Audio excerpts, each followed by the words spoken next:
So hi everybody. We have a very nice participation rate here. Um, I had the privilege to talk with an Israeli who lives in Canada for 30 years just before we got started. So that's nice. Looking forward to meet a lot of interesting people who are back in Canada. Let me just introduce myself and the way this is going to work, and then we can get started and maybe uh, you know open it for questions as much as possible. So my name is Zev Lavi. I'm the Vice President of International Affairs and Business Development at the Federation of Israeli Chamber of Commerce. I'll explain a little bit about the Israeli Chamber of Commerce in a second. With me today is Stanley Gomez. Stanley, maybe you can raise your hand. Everybody can see you. Here you go. Stanley is the representing Canada in Israel. He's the commercial counselor of Canada in Israel. He sits currently in Tel Aviv, and he's in charge of all the economic ties between Canada and Israel on behalf of the Canadian government. And Stanley and I will be sharing this presentation or this conversation, this discussion, let's say, together. So if there's any questions either to me or to Stanley, or there's also other people here from the Israeli MFA, so there's a lot of good stakeholders. And I'll let Stanley say a few words in a second. And also with us today, and this is maybe I want to start by thanking our wonderful embassies in both in Ottawa, Montreal, and Toronto, who's doing a great job in promoting and representing Israel really on a daily basis. So thank everybody here, all the consulates and the MFA workers who is doing a great job in trying to build much more economic, cultural, and in any field between Israel and Canada. So with us today is also representatives of those consulates here. So so just so you know that, and by the look of the people who registered, so we know we have a very mixed group here. A lot of Canadian trade promotion organizations, chambers of commerce, and others. Maybe we'll just get started by introducing this subject of this presentation, which is Israel-Canada trade relations. So today we want to talk about what's the trade like between Israel and Canada. We want to talk a little bit about the Israeli economy, and we want to talk on the Israeli economy with a different perspective. Usually what happens is that we're only talking about Israel as a high-tech, innovation place. We are very much focused on promoting Israeli tech and Israeli capabilities to Canada. Today, we also want to talk about the other way around. We want to see how is it, what are the opportunities for Canadian companies when they're looking to export, when they're looking on the Israeli market. So we're going to talk a little bit about that as well. So getting started, we're having our first slide would be, first slide would be actually Stanley. And we can see here, so Stanley, you just want to introduce yourself really quickly, and we're going to get back to you later on. Sure. My name is Stanley Gomes, and I'm the Senior Trade Commissioner here based out of our embassy in Tel Aviv. We're 7 of us in the trade section here, covering the entire gamut of our trade relationships. Cool.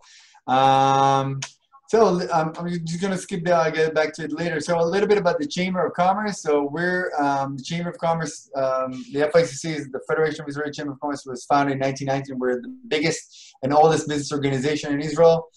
Just last year, we celebrated 100 years. We were actually established before the State of Israel. And we promote and advocate for the private sector in Israel. The majority of our work is advocacy, but we do a lot of foreign trade work. We associate more than 100 subsectors, divisions within the chamber. So it can be food, retail, fashion, pharmaceutical, medical devices, education, automotive, defense, small businesses, big businesses, importers, wholesalers, retailers, exporters, traditional industries, and also high tech. So we're very, very mixed. We have a very big bandwidth of different companies that we work with, which is good for you because we are a bridge of doing business with Israel. And one of the main things that we're doing is actually a lot of trade promotion activities. Our international trade relation division that I head is in charge of all the bilateral relationships of the chamber with other trade promotion organizations. It could be, and we work with, Prince Edward Islands and the Montreal Chamber of Commerce and many other chambers. The Oxford, we had a very nice delegations from Adas, I forgot the name already. We had Vaughn recently. Vaughn, yeah, sorry, we had Vaughn. Thank you. And on that, by the way, you see you hear Adas, but you can't see her. But Adas works with me. I didn't properly introduce her. So Adas Tzur, she works with me. She's head of our North America desk, and she can be our PSC for anything. Adas does a lot of matchmaking on a daily basis, and she works with Canada and the United States. So a lot of what we're doing is, in normal times we do, online B2B, and we have a big business opportunity database that I'll share with you in a second. Seminar, conferences, webinar like this, and we're basically trying to do matchmaking. We are an NGO, we're a nonprofit organization, and our main purpose is to promote bilateral trade and to have Israeli businesses succeed abroad and foreign companies to succeed in Israel. And what makes us unique is the fact that we're not only focusing on how to build and promote Israeli businesses abroad, but also to help foreign companies to succeed in Israel. So let's go, for those of you who doesn't know really Israel, a little bit about Israel landscape. So Israel is quite small, especially when we're talking about, a country like Canada. So it's, you can drive from the northest part of Israel to the southest part of Israel in a 6-hour drive. It's basically the size of New Jersey. We're about 9 million people in population. The majority is, of course, Jewish, and then we have 20% which are Israeli Arabs, and then you have Christians, so it's diverse. Israeli Arabs are participating in, as we have doctors, lawyers, Supreme Courts, etc. So it's a very mixed. Our GDP, we're very highly, and we're going to talk about our economy in a second, but we are a very modern, sophisticated economy, part of the World Trade, WTO, OECD country, small country, but makes a lot of noise, as we say.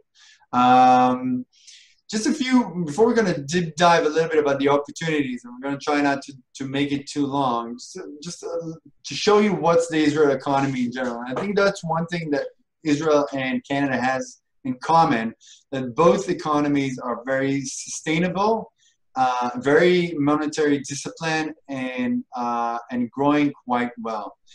So Israel economy in the last decade, as you can see, is, our GDP has more than doubled itself. It was constantly growth in almost every microeconomic aspect.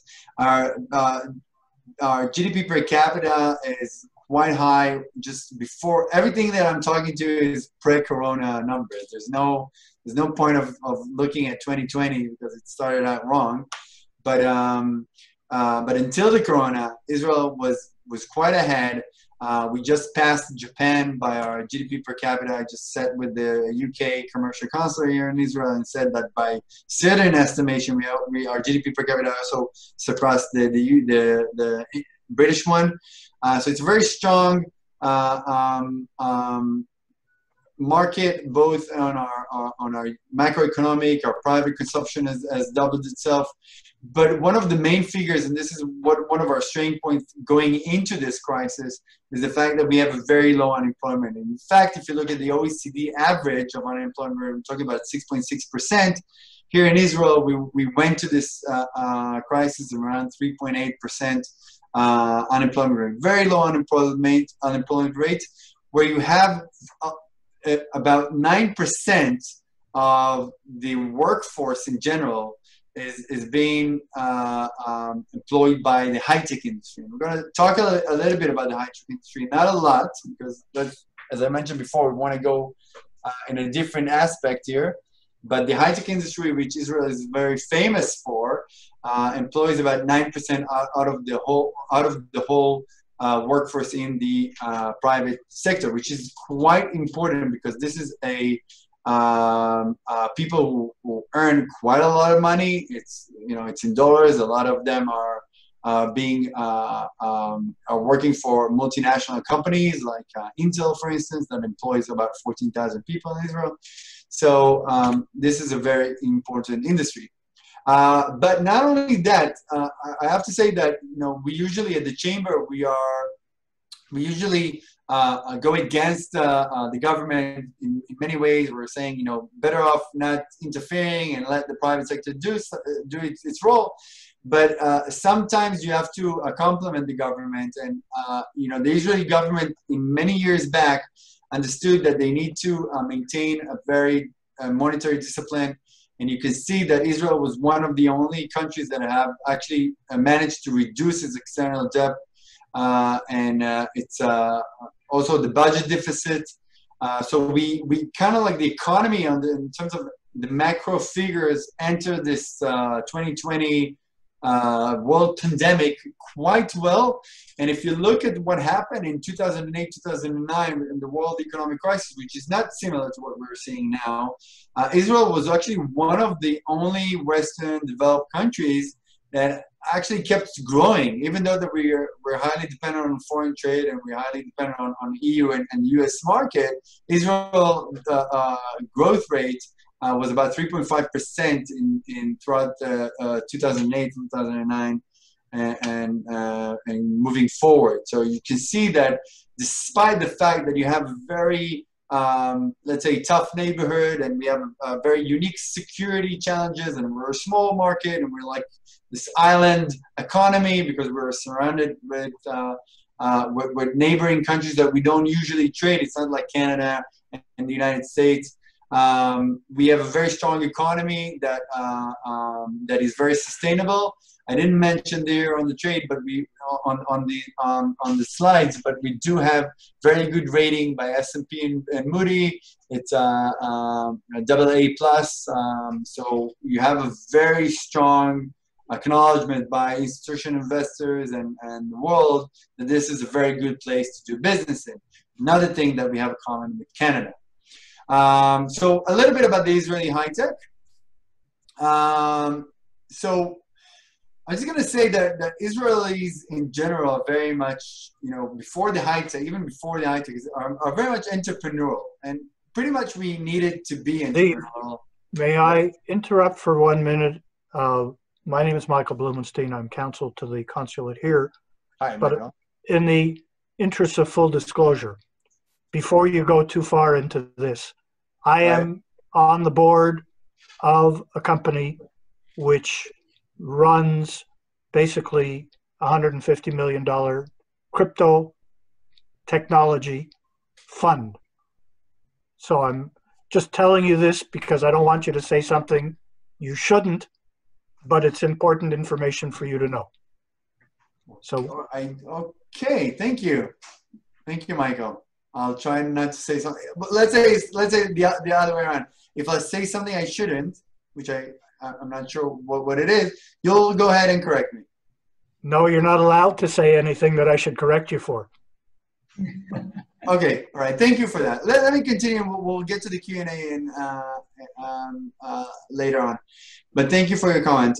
So we were saying that Israelis are quite very much entrepreneurial. And that, that's for, I think that there's many, I mean, there was this famous book by, the Startup Nation and all about how Israel became very strong in innovation.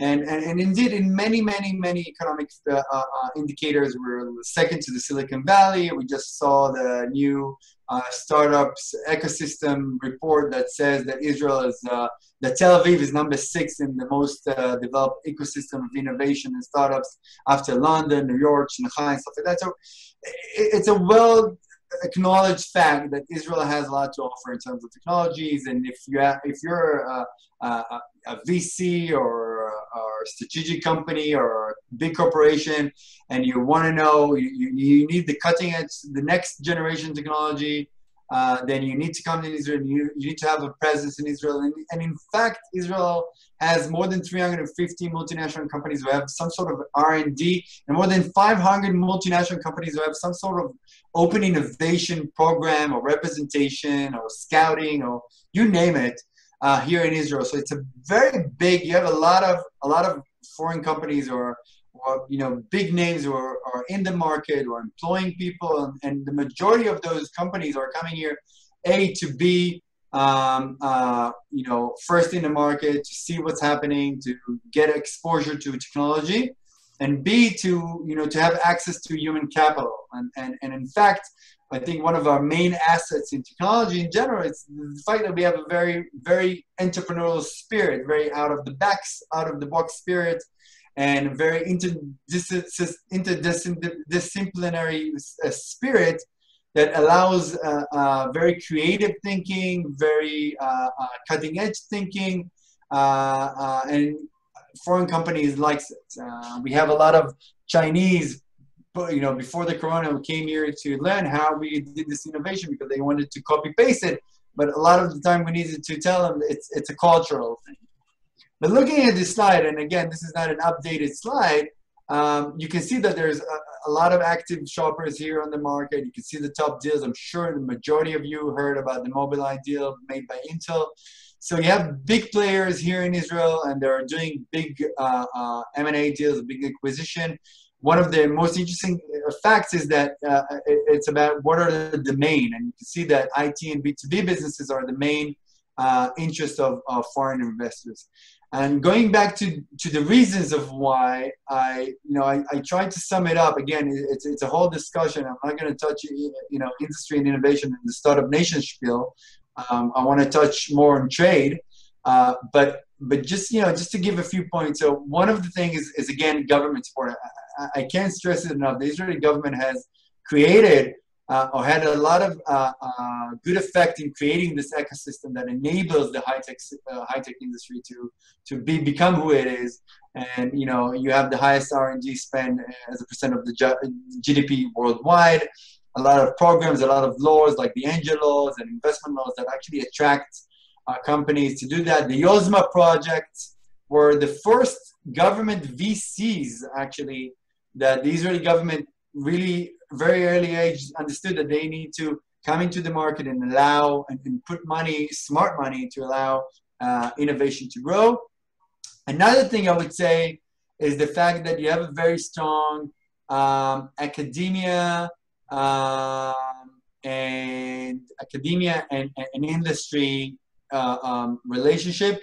I always say that usually worldwide, people where they're sitting in universities or researchers, they are being measured by the amount of articles that they post and stuff like that. And in Israel, it's by the amount of patents you file. So they're very much encouraged to become very, very practical. Two very strong examples is one is the Volcanic Institute, I think, which is the agriculture R&D facility. So the Israeli government very early age, because 70% of Israel is arid land. Basically we don't have water, we don't have land. We started off with neighbors that we couldn't trade with, and we needed to be self-sufficient. So you needed to innovate in agriculture. This is why Israel is one of the leading countries in the world in agricultural technologies and water technologies. And one of the things that the government did very, very fast is they took all those researchers and scientists and they brought them into the Volcanic Center, and they told them, which is an agriculture R&D center, and they told them, listen, you're not going to just research whatever you want. You're going to go out there to the field. You're going to ask farmers what are their problems, and you're going to solve those problems. And that was a great, unique model, and we have other models like that in defense and in other aspects. But it's a models that countries are coming in and trying to replicate. And another thing moving forward is the big presence of international corporations. So whether it's the strategic arms of a lot of companies like Google, IBM, Microsoft, etc., whether it's the CVC's arms or investment arms of those companies, they are here. Those are just Americans or Europeans, but we're seeing more Asians now. In 2012, after Abe, the Japanese prime minister, became very friendly with our prime minister, it was a top to bottom approach to Japan, and we see a lot of Japanese corporations coming to Israel looking for innovations and technologies and investments. Same with Chinese and other Asian presence, and we can talk about it in the Q&A afterwards. All right, moving forward. Great, moving forward. There you go. So some of the major industries, the traditional industries in Israel are diamonds. Israel is #1. The Israeli Diamond Exchange is #1 worldwide.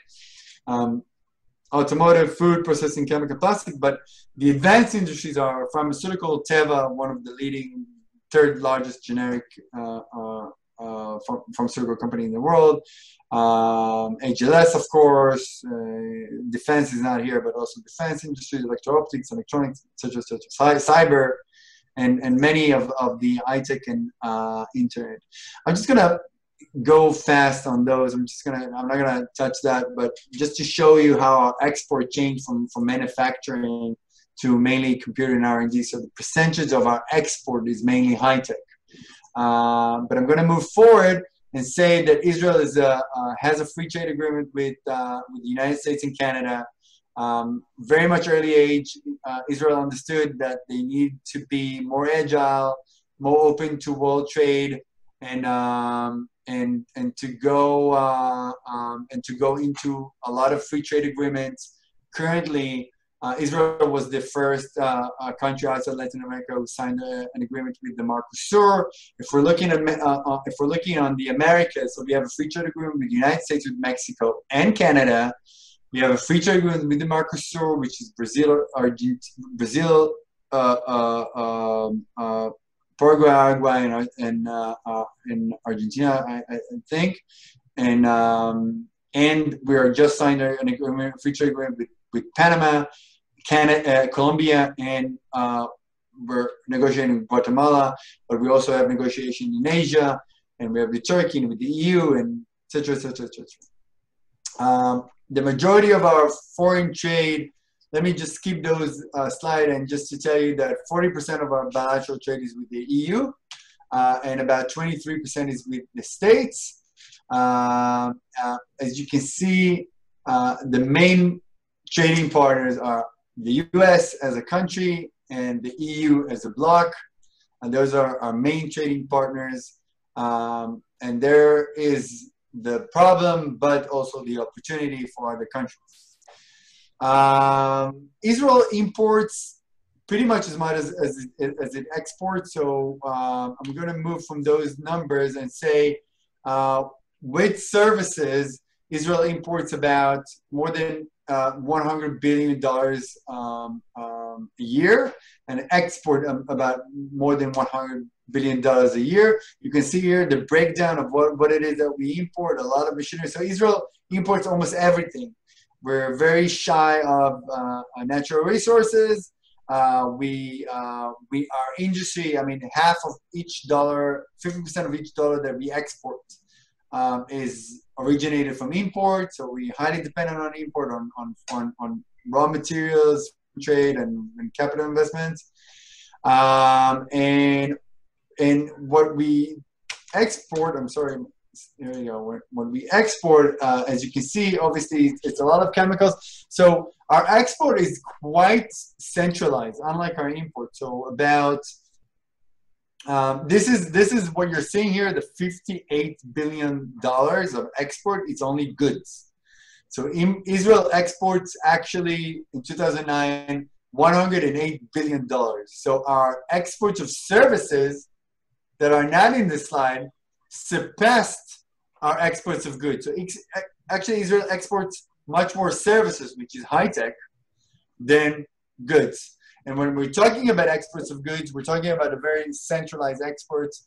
To those of you who are Israelis or those of you who know Israel, so there's a lot of the Dead Sea products, ICL, and in the north we have all the petrochemical industry. Those are main big exporters. You see chemicals, 24% of our export to Canada, for instance. I'm sorry, of our export worldwide.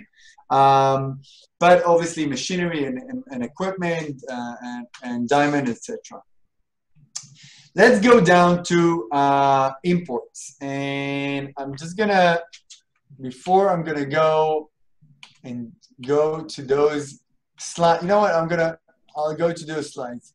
And today I'm gonna talk much more about Israel as a market, meaning that what are the opportunities for Canadian exporters? As I mentioned before, it's not going to be the usual Israel is very, very strong in technology kind of spiel, but more about why do Canadian companies need to consider Israel as an export destination. So let's look at the Israeli import breakdown. You see that Israel has a very, very strong consumer power. Its economy in the last decade, as I mentioned before, was very, very strong. And we import many, many things, whether it's raw materials, consumer goods, and investment goods and others. If the breakdown in that, and I'm highlighting food because I'm going to concentrate on food because I think it's one of the low-hanging fruits with exports from Canada. So you can see that our import of food grew in the last decade in 125%. We import a lot of food, and we're going to import much more in that, and we're going to talk about it more. But almost in every category, there's a big growth of consumption. And even if we're talking about raw materials, and again, I highlighted the raw food here, there's a very big consumption of raw materials in Israel. Let's look at what we're importing and exporting from Canada. So the overall in 2019, and again I'm going to talk a little bit about 2020, but in 2019 the overall trade between Israel and Canada was about $850 million. $850 million is the overall trade between Israel and Canada. But we export to Canada about $600 million, and we import from Canada about $250 million, meaning that Canada is in a trade deficit. You import much less than you export to Israel. So this is something that we want to change. If you look at 2019, you had 20% decrease of exports in comparison to 2018, and about 1% decrease in our imports from Canada in compared to 2018. But the fact that what do we import from Canada? So you have medical equipment, machinery, woods and derivative chemicals and foodstuffs. This is what we import from Canada. What do we export from Canada? Sorry, what do we export from Canada? So again, it's machinery, chemicals, and medical equipment. So you see that the export to Canada and the import from Canada is quite centralized, and it's not reaching its potential. There's a lot more industries that are not participating here, and they are not taking a big chunk of the volume. So 5 reasons why Canadian companies should look at Israel as an export destination.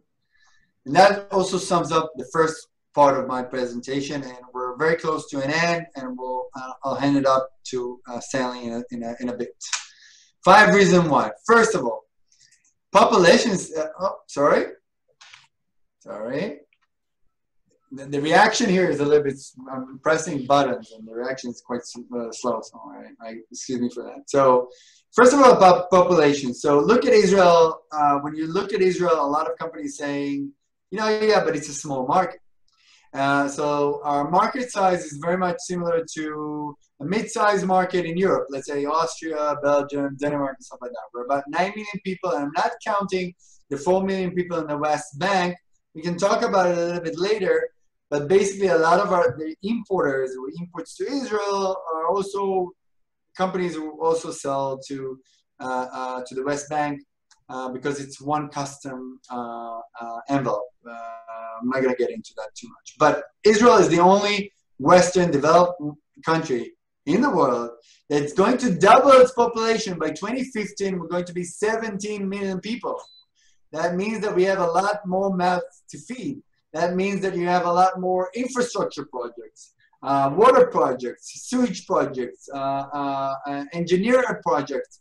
There's a big growth in real estate and infrastructure projects and energy projects. So there's a lot of room for Canadian companies, either in engineering projects, expertise, consulting, and any other fields that are in on infrastructure and energy or clean energy to come and work in Israel.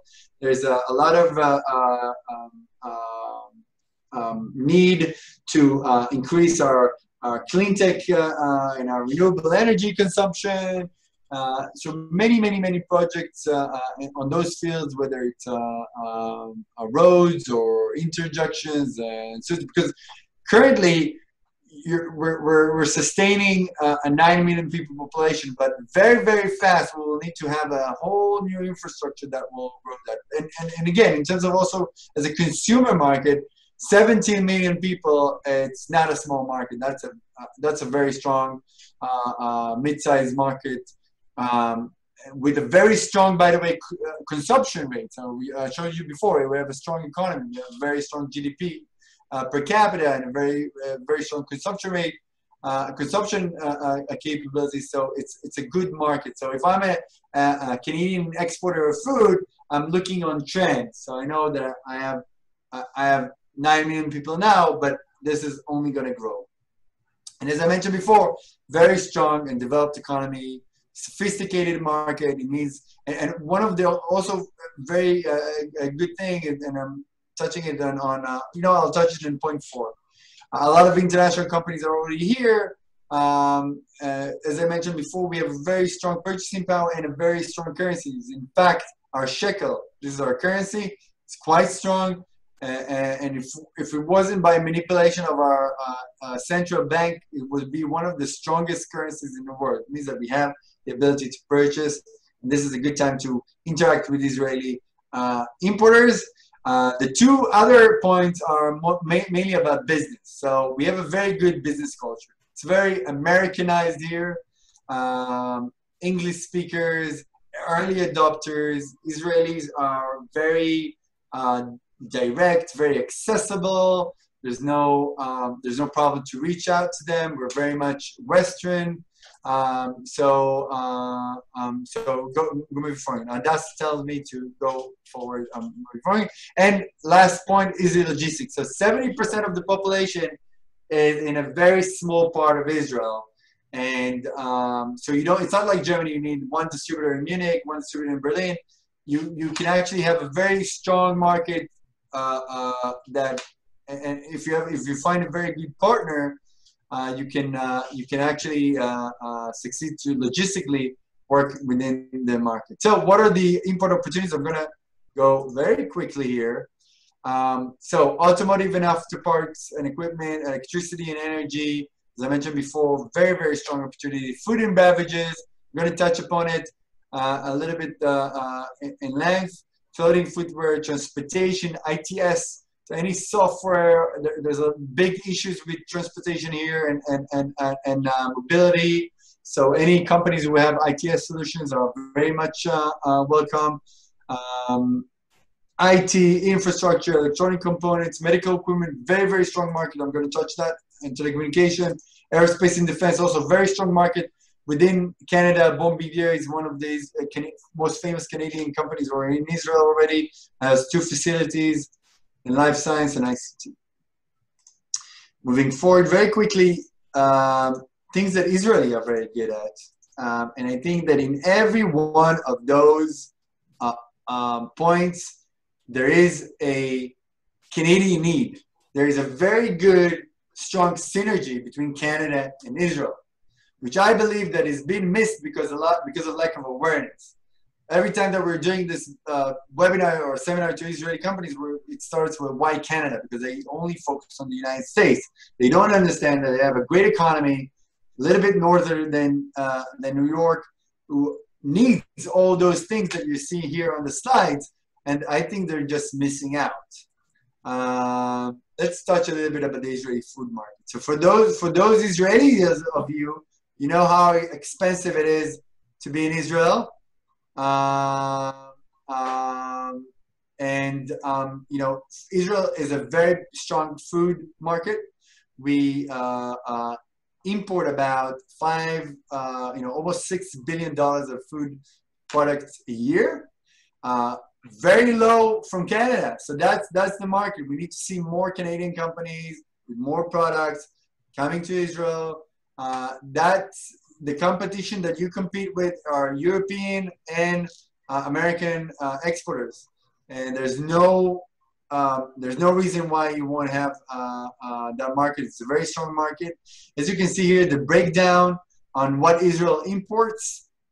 The majority of those things that you see here are the majority of things that Canada, which is very strong with agriculture products, and it's one of the main exports of Canada is agriculture. I think maybe after oil and gas, or maybe before that. But if we look of the amount of that, in the factor is quite low. So that's a big potential. Just going to skip that. Just going to show you that the food prices in Israel are quite high. So the markups for exporters are quite high as well.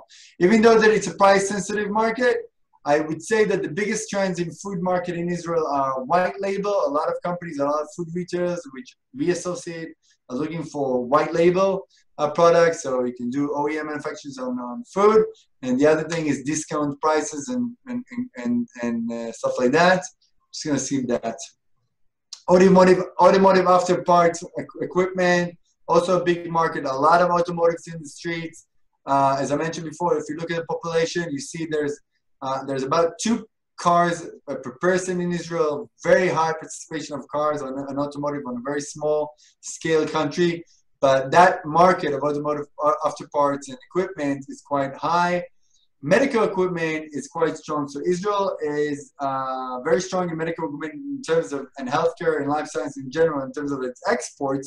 But 90% of what we're using here in Israel is imported. Israel is a very unique healthcare scheme.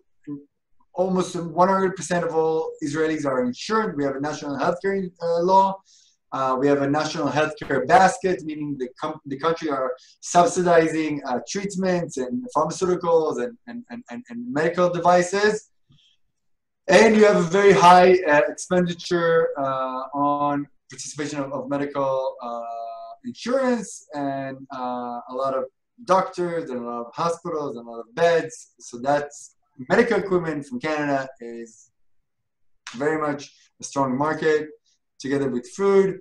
Just going to skip that. I'm going to send you the slide. I'm just going to say that even though Israel is considered to be one of the world exports in defense industries and missiles and HLS, of course, we import a lot. Our police and army imports a lot of homeland security defense equipment and services. So that's also a very big industry in Israel, a very big procurement industry in Israel. ITS, I said before, and I'm going to show you the business opportunity, our business opportunity system, which is this, where we have the ability to connect online buyers and sellers. And I'll encourage you, we'll send an email after we'll finish this presentation. And I'll encourage you to also post your offers or to look on our database for Israeli companies that have posted their offers. And if you guys see anything that are interesting in you can definitely contact us or myself, Stanley, and we can definitely help you to put you in touch with the right companies.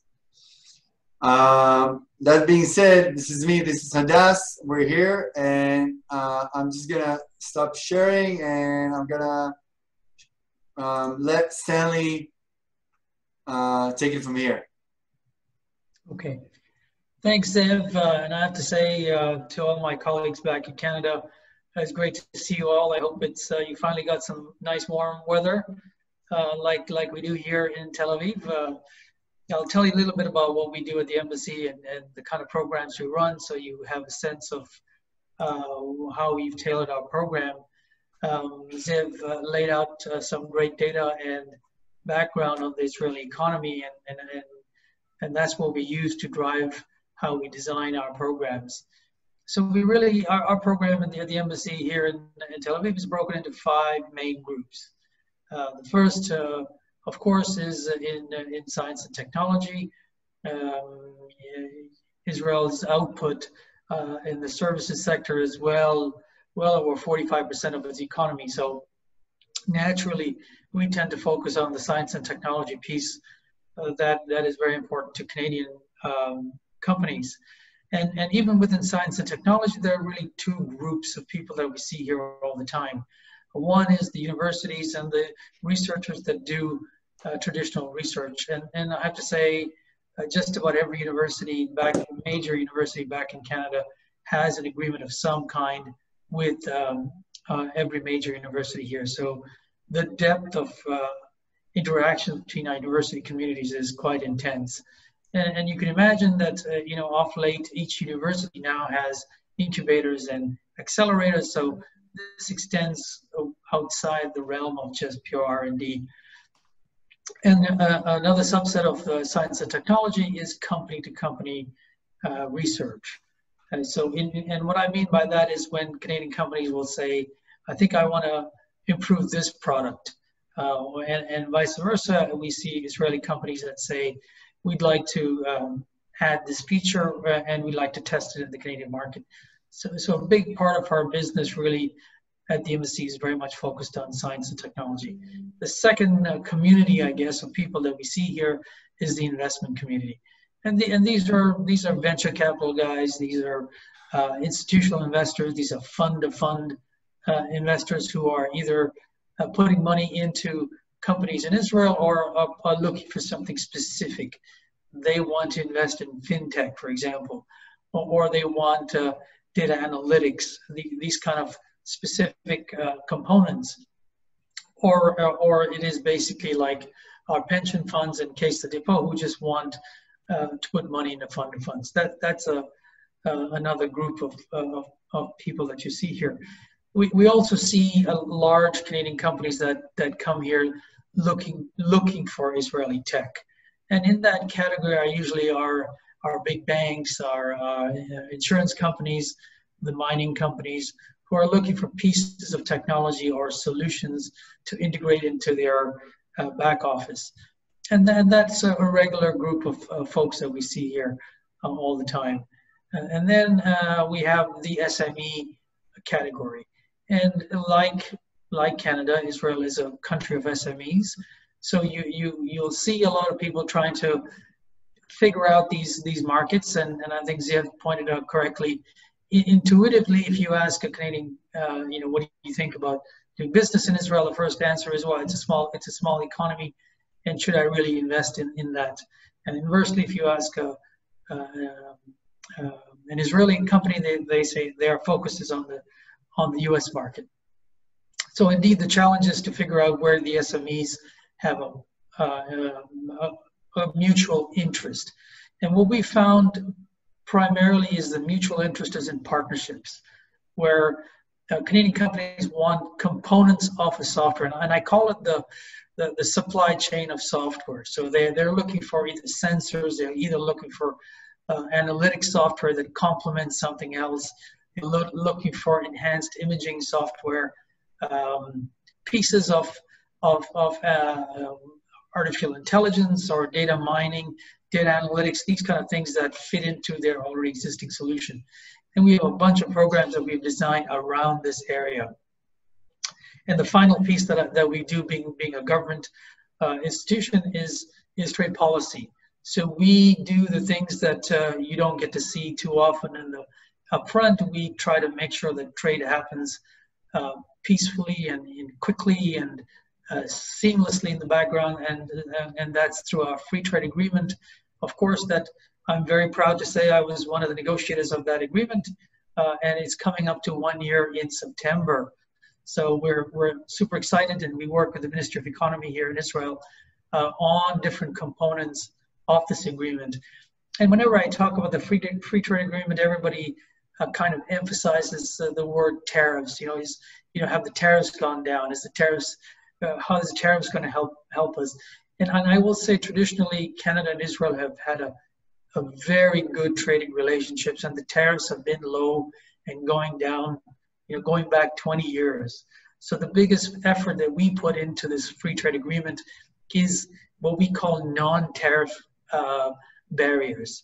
All the things that make stuff at the border go faster, stuff at the exchange of information and data that most of people don't see, enhancing cooperation and how we do business with SMEs, gender equality in business, and in these kind of focused areas that I think, in fact, are progressive and very innovative.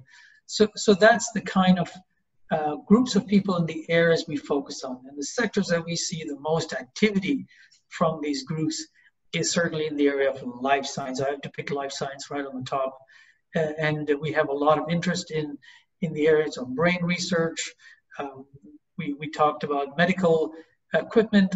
And again, medical equipment today, as you all know, is not just widgets. Every widget is tied to a software. Every software is tied to the cloud. Everything has sensors. So it's a little bit more than just a traditional, medical equipment, although that's used in a broad category. So when I say life science tend to kind of float to the top, behind all of that is a lot of software and analytics as well. We see an increased interest in agriculture. And this is not the traditional buy and sell stuff. It is more to do with the products of the future. How do you do ag tech? How do you do food tech? How do you make, what ingredients can you use to preserve food longer, tagging food from farm to your table, these kind of pieces. Cyber tech is very, very important here in Israel. And a lot of Canadian companies come here looking for cyber tech. But I have to say, I was very proud to host a Canadian delegation here in Israel back in January this year, where we Canada presented our Canadian companies and capabilities to the Israeli market. And that was quite a successful visit for our companies. They gave us excellent feedback. The areas that we were trying to get into before COVID came, I have to say, from our point of view, COVID couldn't have come at a worse time. We were about 3 weeks away from 3 of our biggest promotions. One was in the area of life science. We had it all teed up, and 3 weeks into that, we had to kind of put that on hold. We were doing a big promotion on the free trade agreement and agriculture products, what we call the Taste in Canada, and we had to put that on hold too. And the area that we are increasingly working on is the area of autonomous vehicles. Now, again, the question everybody asked is, autonomous vehicles, Israel, it's very much like the medical devices piece I talked about, where it's not about the car anymore, it's about the software and the sensors and the various pieces of equipment in the car that talk to each other. And I don't think you can do autonomous vehicles anymore without the whole concept of connected cities and 5G. And there's a lot of interesting work happening both in Canada and here.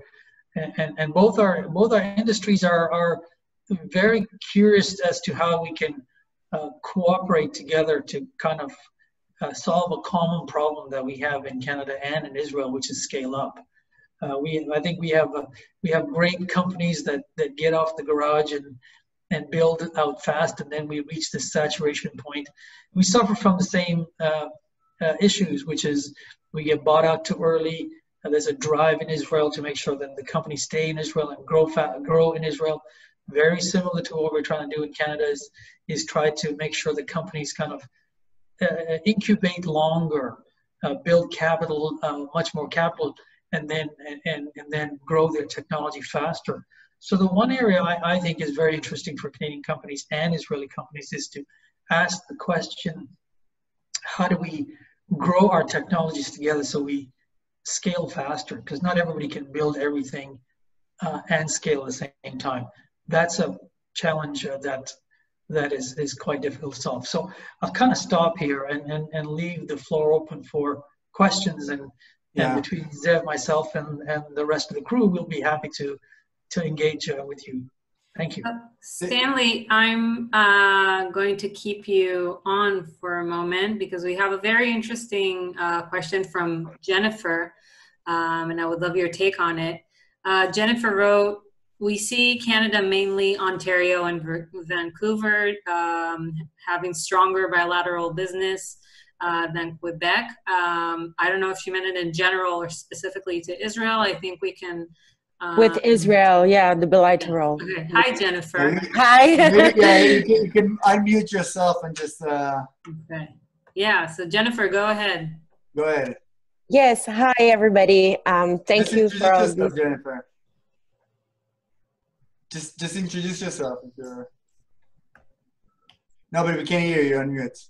Oh, okay. Now it's good? You can hear me? Okay, great.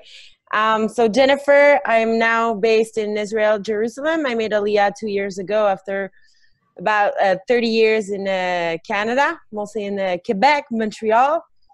I recently opened a Women in Tech Israel chapter, trying to understand a bit more the ecosystem. And obviously, as having a beautiful ecosystem back in Quebec, I realized there's a lot of exchange to do between Israel and Canada. And part of my research, I see that there's a strong bilateral, let's say, agreement and businesses between British Columbia and lately with Ontario. And I can see that it seems that with Quebec, it's a bit more difficult. There's a few grants here and there in R&D. But I was wondering why is this a barrier language with Israel? Because we do have Mila and the AI supercluster. And I know that Israel is also very advanced in that area and it could be a lot of exchange. My question was a simple why. Why do we see this maybe this kind of friction less than with Ontario, for example? Thank you. Well, thank you for the question. And I have to say, let me answer the first one. It's certainly not, the language is not the barrier. I have to say, the Premier was here, I'm going to say about 2 years ago. And we had a delegation of almost 80 companies here. So a well-represented, and as we say, the issue is not that at all. I think what I said earlier was that as a country of SMEs on both sides, where we are not doing justice to our relationship is in the focus of partnerships. Canadian companies are singularly focused on market size, and the question, if you were doing a market study of a country, the first question you would say is, what's the market, what's the population, what's the country size, and that kind of drives where you focus. So most Canadian companies will focus on the US, as you know, and then the next one is, the big Asian continents, which is exactly what the Israeli businessman is doing, and then Europe. So the challenge that we're trying to solve by doing what we're doing today is to explain where the focus needs to be. If you start the conversation between import-export, it dies very quickly because the market size is not appealing. But if you explore the idea of partnership and what's the value proposition, I think that's where you'll make more progress. Thank you. If there's anyone else who wants to ask a question, I know that you did it on the chat. Zev, maybe you can touch a little bit about the subject of the effect of COVID-19. I saw that it came up a few times. Well, I mean, basically Israel was one of the first who actually closed all their borders and managed to kind of secure a very, very good position within controlling the pandemic in Israel. So we have very low infection rates, very low death rates, and until now we have about around 300 and something people who died, mostly unfortunately elderly, and very, very low infection rate. So we kind of open up the economy. We open up Israel quite fast, except flights. And everybody started to, go around everything. And then 2 weeks ago, it became bigger and bigger and bigger. Currently, we're not closing the economy. The economy stays as it is. People go to work. Everything functions. There's bars, there's restaurants, everything's well. Because the number of severely, let's say, ventilated patients or hospitalized patients is quite low. So that's that. So we're not going to open our gates, our flights, till the 1st of August. Most probably it's going to be postponed more.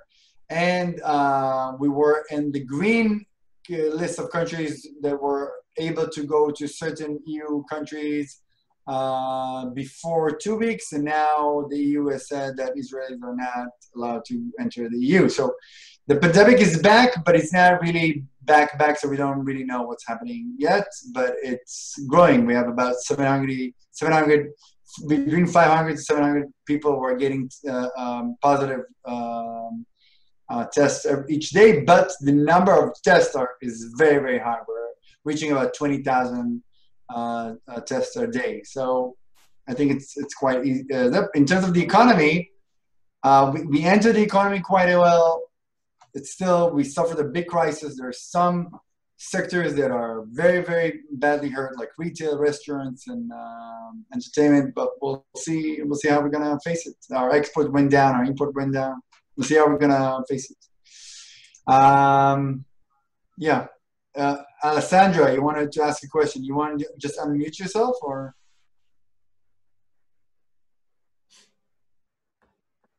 Alessandra Tias. In the meantime, maybe, do we have Alessandra with us? But you're muted. We can hear. Yeah. Still, I can read your lips. I can hear you. So whoever has a question, maybe you can just unmute yourself and just ask it. Just try to be concise and introduce yourself in the beginning, not to be too long. Gabriel. Yes. Yeah, go ahead. Okay. So to introduce myself, I'm a student in foreign and international studies at the University de Montreal, and I was curious about so I'm mostly from an academic point of view to see the presentation, and I have to say it's very nice and very concise. I liked it quite a lot. I'm just curious about some aspects of Israeli economy. For instance, I find it weird that in the region of Middle East, Israel is clearly where the standards of living are the highest, and such, and democracy, and obviously the whole political structure. How come does it only has a AA rating for investment and had only A+ rating in 2013? Does it come from the political instability of the region? Has it to do with economics? Maybe a too big a reliance on R&D? What are the factors that, for example, Israel doesn't have the same investment as Sweden or Denmark or Switzerland? Thank you, Gabriel. The main problem with the economic, the Israeli economy are in the geopolitical aspects, are geopolitical stability and stuff like that. Things that you have almost every year. We have some sort of a security issue or a security crisis. We have a very high expenditure on security compared to other countries worldwide, which is understood. We invest a lot on security. But I think that the main issues that all these OECD report says, and we won't have time to touch upon them. I know that you study economics, but a lot of it is very low productivity in areas which are not high tech, basically trade and services. Very low participation of two main societies in Israel, which is Orthodox Jews and Arabs. So the participation rates within the economy are quite low.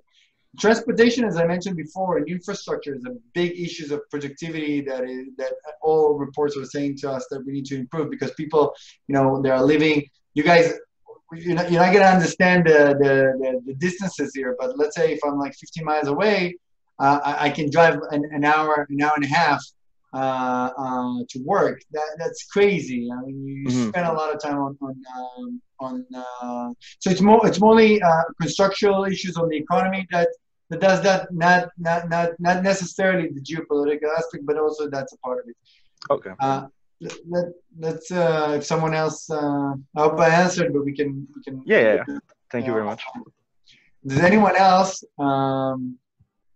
We can talk just very briefly before we're going to finish. Badr, hi. You mentioned about the Israeli outlook about the China, America. So I hope nobody's recording, but let me try to answer. Yeah, 1 second, Alessandro. Let me just answer this very, very, very complicated issue very, very briefly, because I want to be brief here. Obviously, Israel is very much, I would say, committed, sponsored, and backed by the United States. We're being considered to be the 51st state in many aspects. So Israel has very strategic ties with the United States, both economic and defense and other culture. So we find ourselves between the rock and the hard place here, because ever since the last decade, our prime minister has, kind of wooed China and China wooed Israel, and there was a very big bloom of bilateral relations between China, and we want. And there's also a strong interference of China, not interference, but influence of China in the Middle East. So China is a big player, and we don't want to be a part of those big two giants game. So we're trying to be very, very thoughtful. How are we working at? Currently, we're managing quite well. Technology and stuff like that. There's a lot of Chinese investments. There's a lot of interest between, a lot of business between Israel and China. In terms of critical infrastructure, this is where it's getting a little bit more complicated, and we're just gonna have to wait and see how it's gonna play out. But Israel is very much well aware, and it's a problem. I hope I answered. I tried to be as vague as possible. As vague as possible. So Zeev, Canadians have found a nice way to deal with that critical infrastructure situation. Our companies are buying European technology. But first of all, it's good to see you again. But I want to say to you, there's room for Canadian companies to come and work in Israel on infrastructure projects and desalination projects, energy projects, clean energy projects. CRM for governments, ICT, whatever it is. Well, we'll work with Stanley and you to perhaps create some webinars between Brampton Board of Trade, Mississauga Board of Trade, and Toronto Board of Trade. I think more engagement is needed at a grassroots level between the chambers on both sides. Just introduce yourself in a sentence, Bana. Sorry, I'm a past chair for a regional chamber in Canada. It's called Brampton Board of Trade.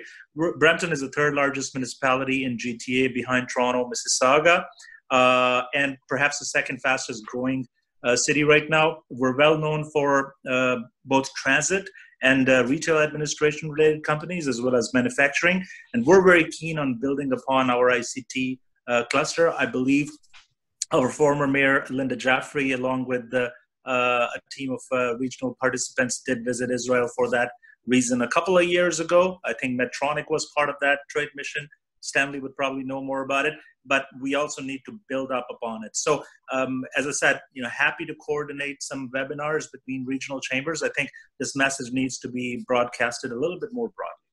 Thank you. Thank you for asking me to share that. So I will also share this, that I have said this to the Israeli consulate staff. Nissan Amdar asked me for my input on how to grow trade. And I said, my only complaint about the Israelis is that I get to meet the Federation of Chambers of Commerce of Israel in Istanbul, in Turkey, but not in my hometown in Canada. That's just wrong. You're right. Noted. Thank you about it. Sandra, do you want to pitch in there? Can you? Yes, No, carry on, please. this works now? Yep. Fantastic. So I'm a regulated immigration consultant here in Canada. I'm also an Israeli citizen, and I'm based in Montreal, Quebec. I came to Israel a couple of years ago, actually 2018, to visit family and so on. And I figured, I'll take this advantage of being there to do some business.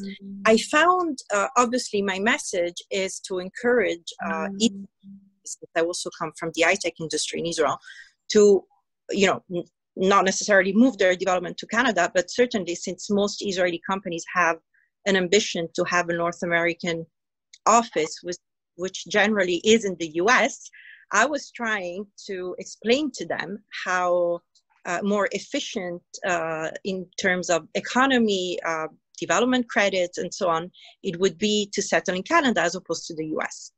And I understand this is, kind of political in a way. I met also with one of the board of directors, director boards, with the Israeli Expert Institute, and I found there's still a lot of resistance to, encourage Israeli companies to actually resettle, relocate, or open offices, specifically with Canada.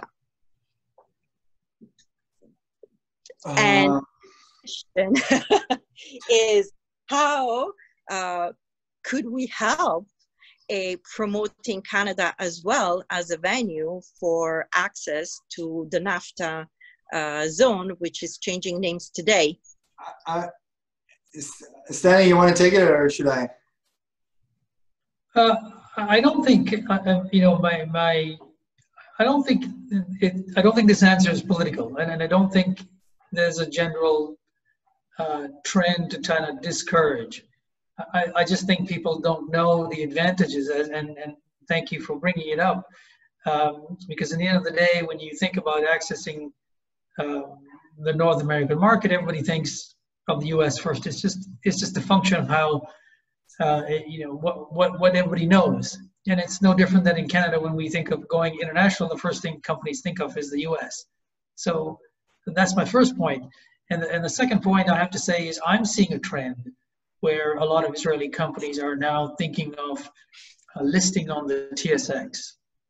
The TSX has been around for a long time, as you know, but in this 1 year itself, I was at, I'm going to say 6 or 7, somewhere between 6 and 8 opening of listing of Israeli companies on the TSX. So that's a significant growth in a very short period of time. So I think you hit it on the nail by saying that we just got to do more of this to explain the benefits, and it's not obvious, and that's why the chambers, the role of the chambers are important, and folks like you who are in the business every day promoting this message. Thank you. Great. So, possibility to work together, maybe with the Chamber of Commerce. I understand that you, with the embassy, have to stay, neutral in terms of the providers that you may be working with. But is there a way that we can work with the Chamber? Let's talk about it offline, and we can definitely try to find something. But again, we have very active consulates. There's Stanley here in Israel. We are very much open. By the way, the Montreal Chamber and other chambers of commerce that we work with, some of them are here, are very much active. They want to do stuff.